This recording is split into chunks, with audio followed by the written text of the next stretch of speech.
करीब 5000 साल पहले धरती माँ ऐसे राजाओं से तरस गई थी जो राक्षस थे, परंतु वह स्वयं को क्षत्रिय कहते थे। उनकी वजह से धरती पर रहने वाला हर जीव पीड़ित हो गया था। इन सब से व्यथित होकर धरती माँ ने ब्रह्मा जी से मदद लेने का निश्चय किया। धरती माँ गौ का रूप लेकर ब्रह्मा जी के सामने प्रकट हुई और याचना करने लगी। धरती माँ की याचना सुनकर ब्रह्मा जी बहुत दुखी हुए। उनको पता था इस समस्या का हल केवल भगवान श्री विष्णु ही कर सकते हैं। उसी समय वह समस्त देवी देवताओं को लेकर क्षीरसागर की ओर जाने लगे, जहाँ भगवान श्री विष्णु का वास था।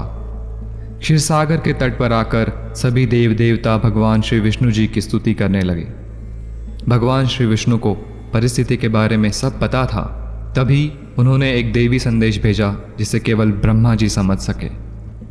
फिर ब्रह्मा जी ने वह संदेश सभी देवी देवताओं को बताया। उन्होंने कहा, परम भगवान श्री कृष्ण जल्दी ही पृथ्वी पर अवतरित होंगे और जितने समय वह पृथ्वी पर असुरों के संहार और भक्तों के उद्धार के लिए रहेंगे, उतने समय देवताओं को उनकी सहायता के लिए पृथ्वी पर रहना होगा और यदुवंश में जन्म लेना होगा।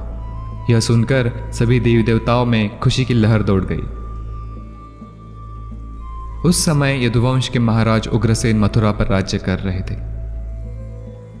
उनके 9 पुत्र और 5 पुत्रियां थी।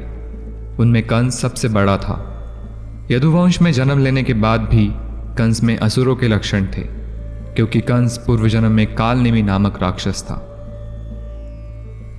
समुद्र मंथन के समय वह भगवान विष्णु के हाथों मारा गया।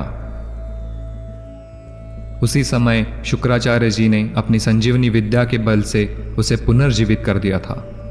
तब उसने भगवान श्री विष्णु से प्रतिशोध लेने की ठान ली और शक्तियां पाने के लिए ब्रह्मा जी की तपस्या करने लगा।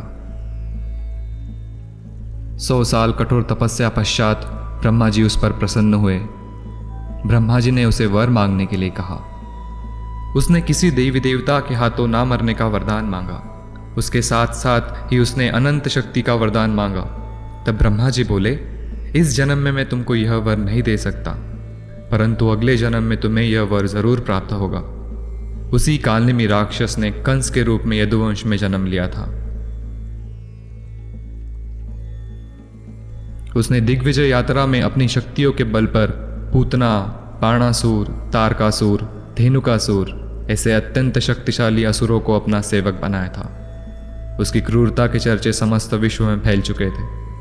कंस इतना क्रूर था, परंतु वह अपनी बहन देवकी, जो उसके काका श्री देवक की पुत्री थी, उसे बहुत स्नेह करता था। एक दिन गर्ग मुनि मथुरा पधारे। गर्ग मुनि के आज्ञा अनुसार देवकी का विवाह यदुवंशी प्रमुख शूरसेन महाराज के पुत्र वसुदेव के साथ निश्चित हुआ। विवाह पश्चात देवकी और वसुदेव अपने राज्य लौट रहे थे। प्रथा अनुसार कंस अपनी बहन को विदा करने के लिए उनके राज्य तक जाने वाला था। तब कंस ने अपनी बहन की प्रसन्नता के लिए रथ का सारथी बनने का निर्णय लिया। विवाह के भेंट स्वरूप मथुरा के राजा उग्रसेन ने वसुदेव को 1000 दासियां, 1 लाख हाथी, 1 लाख रथ, 10 लाख अश्व और 2 लाख गौ प्रदान की। इनके साथ वातावरण को प्रसन्न करने के लिए अन्य प्रकार की वाद्य बज रही थी। उनकी ध्वनि से वातावरण मधुर हो उठा था। ऐसे में हर व्यक्ति प्रसन्न था और प्रसन्नता के साथ सब आगे बढ़ रहे थे। तभी एक आकाशवाणी हुई, मूर्ख कंस, तू जिस बहन और बहनोई का रथ हाँक रहा है, उन्हीं की 8वीं संतान तुम्हारा वध करेगी। यह सुनकर कंस के चेहरे के भाव बदले। उसने क्रोध में आकर देवकी को केशों से पकड़ा और घसीटने लगा। फिर उसने अपनी तलवार निकाली और देवकी का वध करने के लिए वह आगे बढ़ा। कंस के व्यवहार में यह बदलाव देखकर वसुदेव चकित रह गए। उन्होंने कंस को समझाने का प्रयत्न किया, परंतु कंस आसुरी प्रवृत्ति का था। वह कहाँ समझने वाला था। उस समय वसुदेव को अपनी पत्नी देवकी के प्राण बचाना महत्वपूर्ण था। तभी वसुदेव ने कंस को कहा, हे कंस, तुम्हारे प्राणों को भय देवकी से नहीं, बल्कि भविष्य में उसके होने वाले पुत्र से है।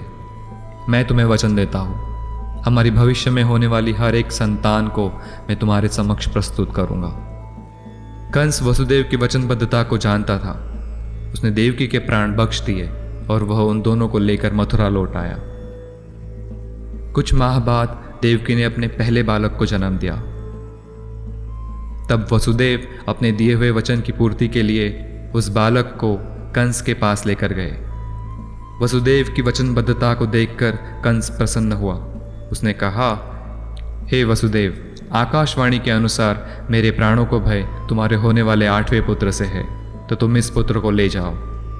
यह सुनकर वसुदेव बहुत प्रसन्न हुए और उन्होंने कंस को धन्यवाद दिया और वहां से लौट गए। यह बात जब नारद मुनि को पता चली तो वह बहुत चिंतित हुए। वो जानते थे पृथ्वी पर होने वाले असुरों के अत्याचार को रोकने के लिए भगवान श्री कृष्ण का जल्द ही अवतार लेना अनिवार्य है। तभी नारद मुनि कंस के समक्ष प्रकट हुए। उन्होंने कंस से कहा, हे कंस, भगवान विष्णु के आज्ञानुसार सभी देवी देवताओं ने पृथ्वी पर अवतार लेना शुरू कर दिया है और भगवान श्री विष्णु भी जल्दी ही अवतरित होंगे और 7 बार गिनने पर कोई भी अंक 8वां प्रतीत हो सकता है। यह सुनकर कंस भयभीत हो गया। उसको लगा देवताओं ने उसके साथ छल किया है। उसने देवकी और वसुदेव को कारागार में बंद कर दिया और उनके पुत्र की हत्या कर दी। यह बात जब महाराज उग्रसेन को पता चली तो उन्होंने कंस को रोकने की कोशिश की, परंतु कंस ने उन्हें भी बंदी बनाकर कारागार में डाल दिया और खुद को मथुरा का राजा घोषित कर दिया। आगे की कथा सुनने के लिए बने रहिए वेदों मनु के साथ।